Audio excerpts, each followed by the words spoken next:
اور اگر اللہ چاہتا تو تم سب کو ایک ہی جماعت بنا دیتا، لیکن وہ جسے چاہتا ہے گمراہ رہنے دیتا ہے اور جسے چاہتا ہے ہدایت دیتا ہے۔ اور جو عمل تم کرتے ہو اس دن ان کے بارے میں تم سے ضرور پوچھا جائے گا۔ اور اپنی قسموں کو آپس میں اس بات کا ذریعہ نہ بناؤ کہ لوگوں کے قدم جم چکنے کے بعد لڑکھڑا جائیں، اور اس وجہ سے کہ تم نے لوگوں کو اللہ کے رستے سے روکا تم کو سزا چکنی پڑے اور تمہیں بڑا سخت عذاب ملے۔ اور اللہ سے جو تم نے عہد کیا ہے اس کو مت بیچو اور اس کے بدلے تھوڑی سی قیمت نہ لو، کیونکہ ایفائے عہد کا جو صلہ اللہ کے ہاں مقرر ہے وہ اگر سمجھو تو تمہارے لیے بہتر ہے۔ جو کچھ تمہارے پاس ہے وہ ختم ہو جاتا ہے، اور جو اللہ کے پاس ہے وہ باقی ہے کہ کبھی ختم نہیں ہوگا۔ اور جن لوگوں نے صبر کیا ہم ان کو ان کے اعمال کا بہت اچھا بدلہ دیں گے۔ جو شخص نیک اعمال کرے گا، مرد ہو یا عورت، اور وہ مومن بھی ہوگا، تو ہم اس کو دنیا میں پاک زندگی بسر کروائیں گے اور آخرت میں ان کے اعمال کا نہایت اچھا صلہ دیں گے۔ سو جب تم قرآن پڑھنے لگو تو شیطان مردود سے اللہ کی پناہ مانگ لیا کرو۔ حقیقت یہ ہے کہ جو مومن ہیں اور اپنے پروردگار پر بھروسہ رکھتے ہیں ان پر اس کا کچھ زور نہیں چلتا۔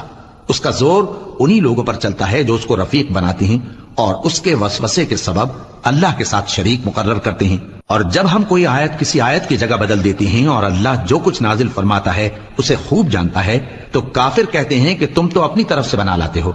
حقیقت یہ ہے کہ ان میں اکثر نادان ہیں۔ کہہ دو کہ اس کو روح القدس تمہارے پروردگار کی طرف سے سچائی کے ساتھ لے کر نازل ہوئے ہیں تاکہ یہ قرآن مومنوں کو ثابت قدم رکھے، اور حکم ماننے والوں کے لیے تو یہ ہدایت اور بشارت ہے۔ اور ہمیں معلوم ہے کہ یہ کہتے ہیں کہ اس پیغمبر کو ایک شخص سکھا جاتا ہے، مگر جس کی طرف تعلیم کی نسبت کرتے ہیں اس کی زبان تو عجمی ہے اور یہ صاف عربی زبان ہے۔ جو لوگ اللہ کی آیتوں پر ایمان نہیں لاتے ان کو اللہ ہدایت نہیں دیتا اور ان کے لیے عذاب علیم ہے۔ جھوٹ تو وہی لوگ باندھا کرتے ہیں جو اللہ کی آیتوں پر ایمان نہیں لاتے، اور وہی جھوٹے ہیں۔ جو شخص ایمان لانے کے بعد اللہ کے ساتھ کفر کرے وہ نہیں جو کفر پر زبردستی مجبور کیا جائے اور اس کا دل ایمان کے ساتھ مطمئن ہو، بلکہ وہ جو دل سے اور دل کھول کر کفر کرے، تو ایسوں پر اللہ کا غضب ہے اور ان کو بڑا سخت عذاب ہوگا۔ یہ اس لیے کہ انہوں نے دنیا کی زندگی کو آخرت کے مقابلے میں عزیز تر رکھا، اور اس لیے کہ اللہ کافر لوگوں کو ہدایت نہیں دیتا۔ یہی لوگ ہیں جن کے دلوں پر اور کانوں پر اور آنکھوں پر اللہ نے مہر لگا رکھی ہے، اور یہی غفلت میں پڑے ہوئے ہیں۔ کچھ شک نہیں کہ آخرت میں یہی لوگ خسارہ پانے والے ہوں گے۔